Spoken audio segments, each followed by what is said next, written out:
Hi everyone, this Vamsikrishna Shetty and మనం first 3 days okay NCERTs complete చేసాం. హిస్టరీవి ఓకే, డే 1, డే 2, డే 3 ఏమి నార్మల్గా చూద్దాం బ్రీఫ్గా ఏం కంప్లీట్ చేసాము. Our pass 1, 2 and 3, 6, 7, 8 NCERTs and 12 A and BC కూడా కంప్లీట్ చేసాము. ఓకే, ఒకవేళ ఎవరైనా చూడకపోతే వెళ్ళి ఎస్టీ ఎన్సీఆర్టీస్ ఆల్రెడీ 3 డేస్ అయిపోయింది, చూడండి. This was day 4. Okay, Indian economic development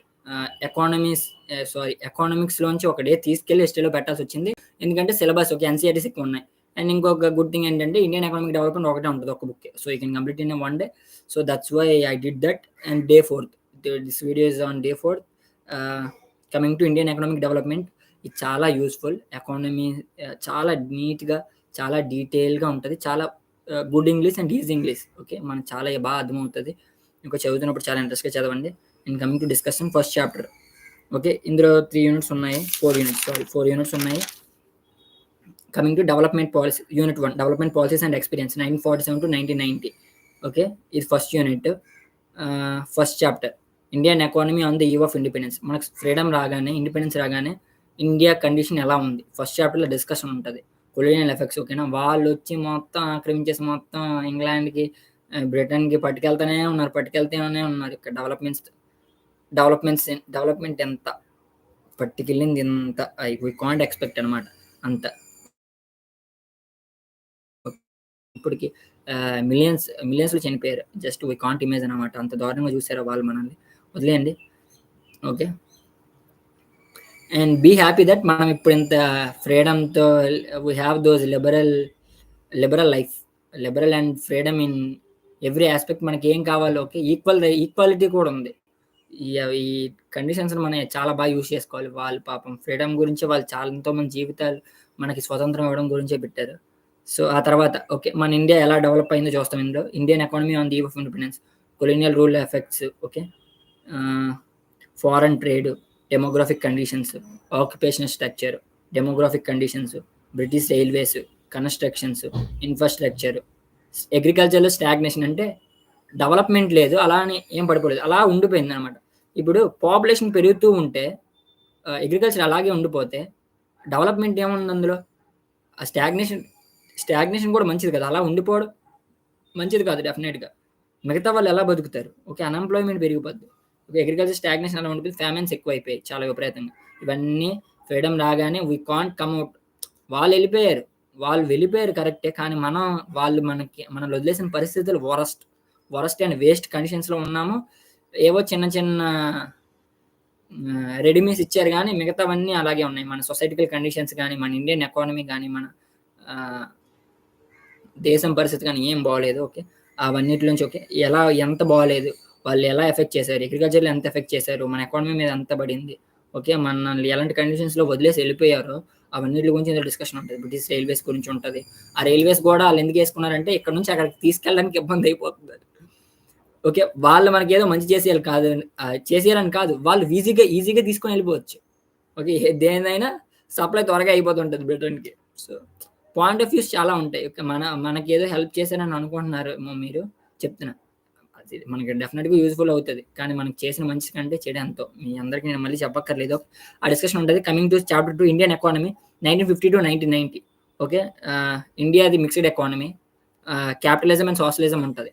ఎందుకంటే కావాలంటే చూడండి, there are some private sectors as of now, there are some private sectors and also some government sectors. కొన్ని గవర్నమెంట్ అండర్టేకింగ్లో ఉంటాయి, కొన్ని ప్రైవేట్ అండర్టేకింగ్లో ఉంటాయి. ఇందులో మనకి ప్లానింగ్ కమిషన్ ఉంది, 1950లో వచ్చింది. అండ్ అక్కడ నుంచి మనం 5-year ప్లాన్స్ తీసుకొని వచ్చాం. ఎవ్రీ 5 yearsకి 5 years ప్లాన్స్, 5 years అలా 7 ప్లాన్స్ వచ్చాయి. Okay, mainly on green revolution మనం వర్క్ చేసాం. జీడిపి అంటే ఏంటి, ఇండియన్ ఎకానమీలో 1950 to 1990 మధ్యలో ఏం జరిగిందో ఈ లెసన్లో ఉంటుంది.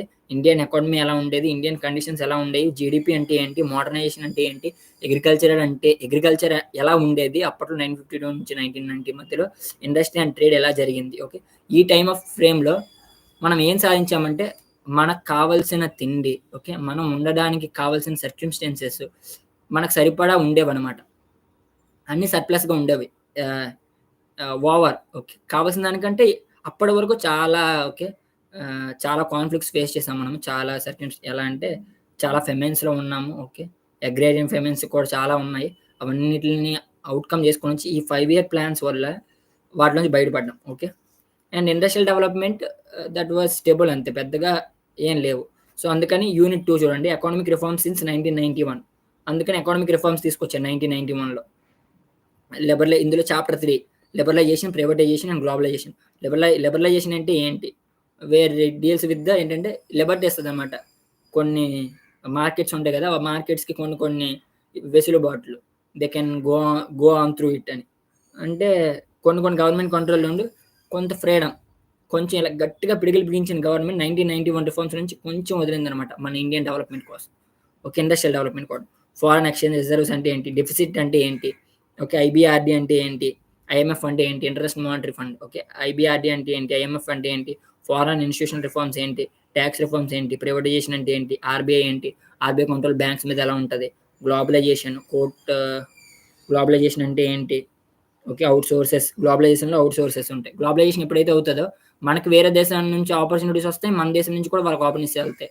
వాళ్ళ పాయింట్ ఆఫ్ వ్యూలో చూస్తే వాళ్ళు డెవలప్ చేసుకోవడానికి, వాళ్ళ మార్కెట్ని ఎక్స్పెండ్ చేసుకోవడానికి ఇక్కడికి వస్తారు. వాళ్ళకి అది గుడ్ థింగ్, మనకు ఒక బ్యాడ్ థింగ్. ఓకే, వాళ్ళ ఎకానమీ, వాళ్ళ డెవలప్మెంట్, వాళ్ళ ఎంప్లాయ్మెంట్ పెరుగుతుంది. ఇప్పుడు మనం వాళ్ళ దగ్గరికి వెళ్ళి మనం డెవలప్ చేసుకుంటే మనకి పెరుగుతుంది. ఒక అవుట్ సోర్సింగ్ ఉంటుంది గ్లోబలైజేషన్లో. National trade, okay, WTO, world trade organization ఉంది. ఫస్ట్ గ్యాట్ అని ఉండేది, general agreement on tariff, okay, tariff trade and tariff ఉంటుంది. ఓకే, దాని తర్వాత అది 1948లో వచ్చింది. నెక్స్ట్ WTO, వరల్డ్ ట్రేడ్ ఆర్గనైజేషన్గా 1995లో మారింది. దాని గురించి ఉంటుంది చూడండి, Indian economy daily reforms and assessment. Indian economy during reforms మీద అండ్ అసెస్మెంట్ అంటే అంచనా. ఓకే, అంచనా ఏంటి, వీళ్ళు ఇక్కడ డిస్కస్ చేసేదంటే వాళ్ళ దగ్గర ఉన్న ఎకనామిక్ సర్వేస్, ఓకే, వాళ్ళ దగ్గర ఉన్న ఇన్ఫర్మేషన్ బట్టి డిస్కస్ చేస్తారు ఇక్కడ అసెస్మెంట్లో. గుర్తుపెట్టుకోండి, Indian economy during reforms, growth and employment గురించి ఉంటుంది. కన్క్లూజన్, రీక్యాప్ ఉంటాయి లాస్ట్లో. కొంచెం ఆడి కన్క్లూజన్ ఇదంతా చదివాక కన్క్లూజన్ ఏమిస్తున్నాడు, ఓకే, రీక్యాప్లో ఉంటుంది. మనం చదివిందంతా చిన్న మతిమరుపు వల్ల, లేకపోతే చిన్న డిస్టర్బెన్సెస్ వల్ల, చిన్న కాన్సన్ట్రేషన్ దెబ్బతినడం వల్ల, ఎక్కడైనా చిన్న మిస్ అయితే రీక్యాప్లో వీ కెన్ కవర్ ఇట్. ఓకేనా? Next coming to this was chapter 4, unit 3, current challenges facing the Indian economy. Indian ఎకానమీలో కరెంట్ ఛాలెంజెస్ ఏమున్నాయి ఫేస్ చేస్తుంది. Chapter 4, human capital formation in India. ఈ చాప్టర్లో ఏముంటుందంటే human capital source, human capital formation అంటే ఏంటి, human capital ఏంటి ఉంటుంది, సోర్సెస్ ఏముంటాయి, okay, physical and human Capitals అంటే ఏంటి, ఎకనామిక్ గ్రోత్ ఎలా ఉంటుంది, టేబుల్స్, ఇందులో టేబుల్స్ ఉంటాయి, ఓకే, పైగ్రాఫ్స్ ఉంటాయి. అవన్నీ చూడండి, అవి చాలా ఇంపార్టెంట్. అవి చూస్తేనే ఎకానమిక్స్ అంటేనే అంతే. Surveys, tables, graphs, demographics, okay, ఇవే ఉంటాయి. అవే డీటెయిల్గా చూస్తేనే మనకి ఎకానమీ మీద ఒక clarity and conceptual understanding develop అవుతూ ఉంటుంది. ఓకే, బెస్ట్ థింగ్ అయితే అదే. అక్కడ టైం స్పెండ్ చేస్తూ ఉండండి. ఏంటి టేబుల్స్ నేను వదిలేస్తే మన నాలెడ్జ్ కూడా అలా వదులుతూ వెళ్ళిపోతుంటుంది. ఇందులో ఎకానమీ అంటే క్లారిటీ ఉండదు. జీడిపి అంటే ఏంటో చూడండి, జీబీఏ అంటే ఏంటో చూడండి. Okay, next right to education 2009, దాని గురించి డిస్కషన్ ఉంటుంది. ఓకే, ఎడ్యుకేషన్ సెక్టర్ డెవలప్మెంట్స్ ఉంటాయి, ఫ్యూచర్ ప్రాస్పెక్ట్స్ ఉంటాయి. ఓకే, ఎడ్యుకేషన్ చూడండి, కొన్ని గవర్నమెంట్ స్కీమ్స్ ఉంటాయి. అప్పట్లో 1950 to 1990 మధ్యలో ఏమైందంటే ఈ డెవలప్మెంట్స్ మీద పెట్టిన ఇంట్రెస్ట్, మనకి ఉండడానికి నివాసం, ఇప్పుడు ఇంకా ఇల్లు ఇస్తున్నారు, ఫుడ్, ఎడ్యుకేషన్ ఇవన్నీ ఇవ్వడానికి ఏంటంటే గవర్నమెంట్కి ఆదాయం ఏమి ఉండదు. ఓకే, ఇన్వెస్ట్మెంట్ ఏమి ఉండదు, ఇన్వెస్ట్ చేస్తుంటుంది ప్రాఫిట్స్ లేకుండా, అంతే కదా. గవర్నమెంట్ సెక్టర్స్ అలా అనమాట. దానివల్ల గవర్నమెంట్ ప్రాఫిట్స్ ఏమి రావు. సో దానివల్ల ఏంటంటే ఎకానమీలో మార్కెట్ రేట్, మన జీడిపి వాల్యూ ఏదైతే ఉందో దానివల్ల గవర్నమెంట్కి యూజ్ ఏమి ఉండదు కదా, తగ్గుతూ ఉంటుంది. Okay, next coming to current challenges.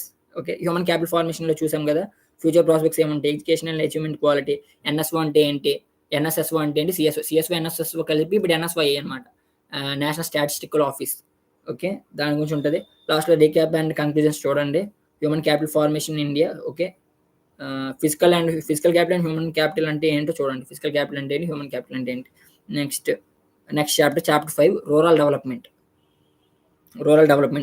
Development ఎలా జరిగింది. ఓకే, క్రెడిట్ అండ్ మార్కెటింగ్ ఎలా ఉంటుంది. రూరల్ డెవలప్మెంట్ అంటే ఏముంటుంది, మోస్ట్లీ అగ్రికల్చర్ ఉంటుంది. ఎక్కడైనా చూడండి రూరల్ డెవలప్మెంట్ అంటే అగ్రికల్చర్ ఉంటుంది. సో నబార్డ్ అని ఉంటుంది, national bank for agriculture and rural development అనమాట. నబార్డ్ 1982లో స్టార్ట్ చేశారు. కోఆపరేటివ్ బ్యాంక్స్, ఏపీజీబీ బ్యాంక్స్ ఇవన్నీ ఉంటాయి. ఓకే, ఆ డెవలప్మెంట్స్ రూరల్ బ్యాంకింగ్ అంటారు దాన్ని, జన్ధన్ యోజన. దీని కింద ప్రతి పర్సన్‌కి 0 అకౌంట్స్ అనమాట. Bank accounts. ఎన్ని అకౌంట్స్ ఓపెన్ చేశారు? మైక్రో క్రెడిట్ ప్రోగ్రామ్స్ అంటే ఏంటి? అగ్రికల్చర్ మార్కెట్ సిస్టమ్ అంటే ఏంటి? Alternative markets, bazaars. నేను ఆల్రెడీ మనం హిస్టరీలో చూసాము. ఇందులో ఎకానమీలో కూడా మెన్షన్ చేశారు చూడండి. Bazaars. అప్నీ mandi, హదాస్ per mandi.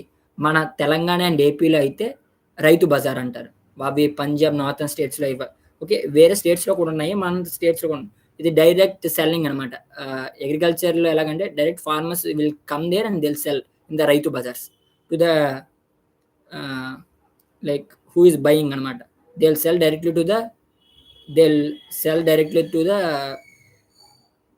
Buyer who is buying. Okay. Diversification అంటే ఏంటి? Sustainable development and organic farming గురించి ఉంటది. సస్టైనబుల్ డెవలప్‌మెంట్ మీద లెసనే ఉంటది. ముందు నెక్స్ట్ చాప్టర్‌లో చూద్దాం. ఇందులోనే నెక్స్ట్ లెసన్ ఉంటది. అప్పుడు మాట్లాడతాను. ఓకే. ఆర్గానిక్ ఫార్మింగ్ అంటే ఏంటి? నార్మల్ ఫార్మింగ్ కంటే ఆర్గానిక్ ఫార్మింగ్ రేట్ ఎక్కువ ఉంటది. And it has some value now. It's now slowly increasing. Okay. దాని గురించి ఉంటది చూడండి. రూరల్ ఏరియా డెవలప్‌మెంట్ ఎలా జరిగింది? ఓకే. వాళ్ళు మన టేక్స్ ఏం తీసుకున్నారు? ఇప్పుడు టేక్స్ ఏమున్నాయి? అవన్నీ చూడండి. Okay. Next coming to employment, growth, information and other issues. Chapter 6 introduction. Okay. Workers and employment, participation of people in employment, self employed, hired workers ఎవరున్నారు? ఓకే. ఎంప్లాయ్‌మెంట్ మనకున్న పెద్ద సమస్య. ఓకే. ఎంతో మందికి జాబ్స్ లేవు. ఏంటంటే మన జీడీపీ గ్రోత్ అవుతుంది గానీ ఎంప్లాయ్‌మెంట్ లేదు. మీరు ఎకానమీ చదువుతూ ఇండియన్ ఎకనామిక్ డెవలప్‌మెంట్ చదువుతూ ఉంటే వాడు మెన్షన్ చేస్తాడు ఎందుకలా అవుతుందనేది. ఓకే. కొంచెం డీటెయిల్‌గా చదవండి. టేబుల్స్, పై గ్రాఫ్స్ చూడండి. Employment information, Indian work force, growth and changing structure of employment ఇవన్నీ చూడండి. ఇంటర్నేషనల్ లేబర్ ఆర్గనైజేషన్ ఉంటది ఐఎల్ఓ. ఓకే. అది దాని గురించే ఉంటది చూడండి ఇందులో ఈ చాప్టర్‌లో. And coming to unemployment. అన్‌ఎంప్లాయ్‌మెంట్‌లో టైప్స్ ఉన్నాయి. సీజనల్ అన్‌ఎంప్లాయ్‌మెంట్, డిస్‌యూజ్ అన్‌ఎంప్లాయ్‌మెంట్ గురించి డిస్కస్ చేస్తాడు ఇందులో. ఇంకొక 2 ఉంటాయి అనుకుంటా. ఈ అన్‌ఎంప్లాయ్‌మెంట్స్ అంటే ఏంటో చూడండి. ఎక్కువ విలేజెస్‌లో ఉంటాయి. ఈ అన్‌ఎంప్లాయ్‌మెంట్ ఎక్కువ విలేజెస్‌లోనే ఉంటది. Okay. Disguised and seasonal unemployment. And last recap and conclusion చూడండి. Next coming to chapter 7 mainly reason ఏంటంటే ఇప్పటికి మన దగ్గర రూరల్ ఏరియాస్ ఉన్నాయి. అవి అండర్ డెవలప్డ్‌గానే ఉండిపోతున్నాయి. Maybe they know the city culture but the circumstances are the same. Okay. అది మెయిన్ రీజన్. అన్‌ఎంప్లాయ్‌మెంట్ ఏంటంటే మన దగ్గర ఆపర్చునిటీస్ లేనప్పుడు గవర్నమెంట్ ఏం చేస్తది? అందుకని స్టార్టప్స్‌ని ఎంకరేజ్ చేయడానికి బడ్జెట్‌లో ఏవో ప్రవేశపెడుతుంది. ఓకే. వాటికి కొంత అమౌంట్ కేటాయిస్తుంది. సో, సెల్ఫ్ ఎంప్లాయ్‌మెంట్ పెరగాలి. ఇండస్ట్రీస్ పెరగాలి. డెవలప్ అవ్వాలి. Then we can get the employment. Okay. Next coming to chapter 7 environment and sustainable development. చెప్పాను కదా! సస్టైనబుల్ డెవలప్‌మెంట్‌లో ఇందులో డిస్కస్ చేస్తాడు. గ్లోబల్ వార్మింగ్ అవన్నీ ఏంటంటే అరే! డెవలప్ అవుతున్నాం కానీ ఇలా ఇంత నేచర్‌ని స్పాయిల్ చేసి అవుతున్నామా అని ఒక పెయిన్ అండ్ సాడ్‌నెస్ వస్తదనమాట చదువుతున్న కొద్దీ ఈ చాప్టర్. ఎన్విరాన్మెంట్, గ్లోబల్ వార్మింగ్ అంటే ఏంటి? Chipko and Appiko movements. Okay. State of India's environment. Central pollution control board CPCB 1974లో స్టార్ట్ చేశారు. ఒక పొల్యూషన్ విపరీతంగా ఎక్కడ పడితే అక్కడ ఇండస్ట్రీస్ పెట్టేసి ఓకే నార్మ్స్ అండ్ కండిషన్స్ లేకుండా ఎలా పడితే అలా పెడితే ఎంతమంది హెల్త్స్ పాడవుతాయి. ఓకే. ఫార్మా కంపెనీస్ వల్ల కెమికల్స్ రిలీజ్ చేస్తారు. ఓకే. చాలా ఉంటాయి. ఓకే. వాటన్నిటిని కంట్రోల్ చేయడానికి సీపీసీబీ ఉంది. Okay. Central pollution control board 1974లో స్టార్ట్ చేశారు. సస్టైనబుల్ డెవలప్‌మెంట్ ఏంటి? సస్టైనబుల్ డెవలప్‌మెంట్ అంటే మనం బ్రతకాలి. ఎలా అంటే డెవలప్ అవుతూ ఉండాలి. సస్టైన్ అవుతూ. సొసైటీని అంటే నేచర్‌ని స్పాయిల్ చేసుకుంటూ అంటే ఫ్యూచర్‌లో ఏంటంటే ఇప్పుడు ఆల్రెడీ ఢిల్లీలో ఎంత ఎయిర్ పొల్యూషన్ ఉంటది. క్వాలిటీ ఎయిర్ ఇండెక్స్‌లో చూడండి పొల్యూషన్ ఏంటంటే 10 టొబాకో లేకపోతే 20 టొబాకో సిగరెట్స్ పీల్చినంత డేంజర్ ఆ పొల్యూషన్ వల్ల. ఇంకా సస్టైనబుల్ డెవలప్‌మెంట్ మనం మిస్ అవుతాం. సస్టైనబుల్ డెవలప్‌మెంట్ ఎలా గెయిన్ చేయొచ్చు ఇందులో డిస్కషన్ ఉంటది. ఆహ్, ఇది నార్మల్ కాకుండా ఎల్‌పీజీ అండ్ గోబర్ గ్యాస్ వాడడం వల్ల, సీఎన్‌జీస్ వల్ల, wind power, non conventional sources like sun, wind ఇవన్నీ. కన్వెన్షనల్‌గా అవైలబుల్‌గా ఉండవు. అందుకని నాన్ కన్వెన్షనల్ ఎనర్జీ సోర్సెస్ అవి. I mean we can they are renewable energy sources but we can't use it easily. It takes the process. అందుకని non conventional energy sources అంటారు. Okay. అవి చూడండి. And wind power, solar panels, farmers వల్ల ఎంత pollution దానికి బదులు Ayurveda, Tibetan ఇలాంటివన్నీ. Okay. హెర్బల్స్‌ని ఆల్రెడీ ఎంకరేజ్ చేస్తున్నారు. ఎంతమంది ఎళ్ళట్లేదు హెర్బల్ క్రీమ్స్‌కి. కాస్మెటిక్స్‌లో గూడా యాస్థెటిక్స్‌కెళ్తారు. యాస్థెటిక్స్‌లో కాస్మెటిక్స్ ఏంటంటే నేచర్ ఓరియెంటెడ్ చాలా మందికి కావాలి. ఎవరికి కావాలి సైడ్ ఎఫెక్ట్స్, ఎవరికి కావాలి కెమికల్స్ అండ్ పొల్యూషన్స్. ఓకే. అలానే సో వాటిని మనం ఎంకరేజ్ చేసుకుంటూ వెళ్తే okay we can control and by composition, biopest control. Biopest control అంటే కొన్ని పికాక్స్ని పెంచడం, కొన్ని ఉంటాయి. ఓకే, ఇన్సెక్ట్స్ బయోపెస్ట్ కంట్రోల్ జాగ్రత్తగా ఉండాలని చాలా డీటెయిల్ ఉంటుంది. ఇది చాలా ఇంపార్టెంట్. ఇండియా ఎన్విరాన్మెంట్ గురించి చాలా బ్రీఫ్గా నీట్గా డిస్కస్ చేస్తాడు. ఈ చాప్టర్ మనకి ఎన్విరాన్మెంట్లో కూడా చాలా ఉపయోగపడుతుంది. ఒక మంచి అవేర్నెస్ తీసుకొస్తుంది. చాలా ఇంట్రెస్ట్గా చూడండి chapter 7. Next coming to unit 4, development experiences of India, a comparison with neighbours. Comparative development experiences of India and its neighbours. Last ఉంటుందంటే India's development with comparison with neighbours. India, Pakistan, China వీటి మధ్యన comparison ఉంటుంది. ఎందుకంటే India Pak freedom ఒకేసారి వచ్చింది, వాళ్ళ development ఒకేసారి start అయింది. And nearly at that of time only వాళ్ళు మన తర్వాతే చైనాకు కూడా వచ్చింది. అది కాకుండా మన నైబరింగ్ కంట్రీస్, చుట్టుపక్కల ఉన్న కంట్రీస్ కదా, వాళ్ళ సొసైటీకల్ కండిషన్స్ ఎలా ఉన్నాయి, పాకిస్తాన్తో ఎలా ఉండే, సార్క్ ఏంటి, యూరోపియన్ యూనియన్ ఏంటి, ఏషియన్ ఏంటి, G8 కంట్రీస్ ఏంటి, G20 కంట్రీస్ ఏంటి, వాటి గురించి ఇందులో ఉండదు. మనం చూడాలి. ఓకే, మెన్షన్ చేస్తాడు ఇందులో బ్రిక్స్ అంటే ఏంటి. ఇంకా బ్రిక్స్లోనే BRICS Bharat, Britain, Russia, India, China, అలాగే సౌత్ ఆఫ్రికా ఏంటి, ఓకే వాళ్ళ అగ్రిమెంట్స్ ఏం జరుగుతున్నాయి, ఇవన్నీ మనం చూడాలి. ఓకే, ఇందులో మెన్షన్ చేస్తాడు. ఇందులో మెన్షన్ చేస్తే తర్వాత కాన్సెప్ట్ అండర్స్టాండింగ్ చూడొచ్చు. డెవలప్మెంట్ ముగ్గురు ఒకేసారి స్టార్ట్ అయ్యారు. ఇండియా 1951 నుంచి ఎకనామికల్ డెవలప్మెంట్ కోసం 5 ఇయర్స్ ప్లాన్స్ తీసుకొచ్చింది కదా. పాకిస్తాన్ 1956లో తీసుకొచ్చింది. ఇండియా 1951లో, Pakistan 1956 and China 1953. And development indicators చూస్తే ఇండియా అండ్ పాకిస్తాన్ అగ్రికల్చర్ నుంచి డైరెక్ట్ సర్వీస్కి వెళ్ళిపోయాయి. కానీ చైనా అలా కాదు. Agriculture, industrial revolution, industrial development విపరీతంగా ఒక high grow in the industrial sector, తర్వాత సర్వీస్ సెక్టర్ మూవ్ అవుతుంది. So that shows the GDP ఎంత అనుకున్నారు. చైనాది 19 ట్రిలియన్, మనది 4 ట్రిలియన్. చూడండి, అంటే ఇండస్ట్రియల్ సెక్టర్ మీరు చదువుతున్నప్పుడు చూడండి, అందులో చూపిస్తుంటాడు ఒక గ్రాఫ్స్ చూసిన డెమోగ్రాఫిక్ ఇండికేటర్స్ చూడండి. జివి అంటే ఇందులో మెన్షన్ చేస్తారు చూడండి. హ్యూమన్ డెవలప్మెంట్ ఇండెక్స్ అంటే ఇప్పటికీ హ్యూమన్ డెవలప్మెంట్ ఇండెక్స్లో ర్యాంక్స్ ఉంటాయి. ఇందులో లిబరలైజేషన్ గురించి అంటే మనకు ఫ్రీడమ్ ఉంది. సో ఏంటంటే చైనాలో రిస్ట్రిక్షన్స్ ఉంటాయి, కొన్ని ఏరియాస్లో రిస్ట్రిక్షన్స్ ఉంటాయి. లిబరలైజేషన్ లేకపోవడం వల్ల ఎవరికి నచ్చినట్టు వాళ్ళు ఇక్కడ చేసుకోవచ్చు. చైనాలో అలా కాదు, గవర్నమెంట్ రూల్స్ పెడుతుంది, అందరూ ఫాలో అవ్వాలి. ఇక్కడ అలా కాదు, ఫ్రీడమ్ ఎక్కువైపోయింది. ఇంకా లిబరలైజేషన్ ఒకటి హ్యూమన్ డెవలప్మెంట్ ఇండెక్స్లో తీసుకోవాలి అని చర్చిస్తున్నాయి. లివింగ్ ఎసైడ్ నెక్స్ట్ రిఫార్మ్స్ తీసుకోవచ్చు. Studies for agriculture development, industrial development చూస్తే 1978 రిఫార్మ్స్ ఉంటాయి. చైనాకి చాలా ఇంపార్టెంట్.